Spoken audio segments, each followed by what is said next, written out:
Magandang araw.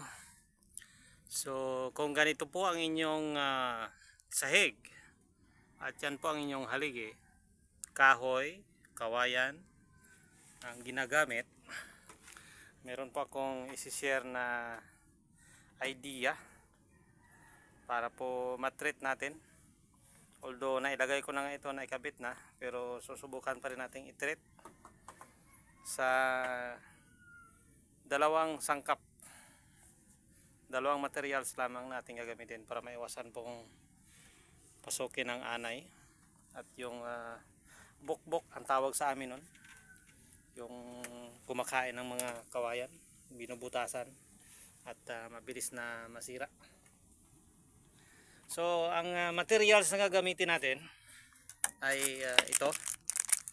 So familiar naman lahat dito sa mothballs or yung para sa mga ipis, diba? Yan. At krudo. Yan. So meron akong krudo dito. So ang gagawin natin, i-mix natin ito. So tutunawin muna natin ito sa krudo bago natin ilagay sa pang spray. So spray lamang po natin ito sa sahig at sa kahoy. Alright, so let's do this.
Alright, so natunaw na siya. So ang pinaka downside lang nito siguro, hindi talaga siya advisable kung malapit kayo sa apoy, no? Or palagi kayong nagsisindi ng apoy.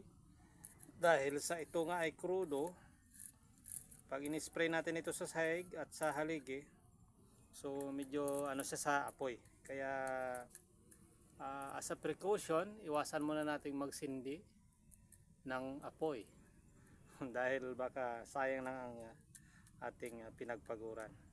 Pero as of now, ito yung nakikita kong option aside sa isang brand na ginagamit nila sa pag-treat ng mga kahoy at kawayan para hindi madaling tawag doon, yung saliksik tawag sa amin, yung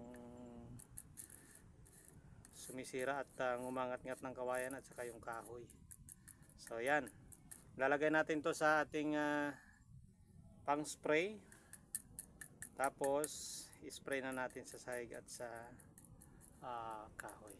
Alright, so I hope na nakatulong ito sa mga nag-iisip ng option, although alam ko maraming na nakakaalam ito sa ganitong technique.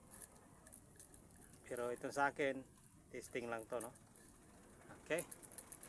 So again, ingat po kung kayo ay gagawa nito. Iwas po tayo sa apoy. Alright. I-treat na po natin yung kawayan, yung sahig natin.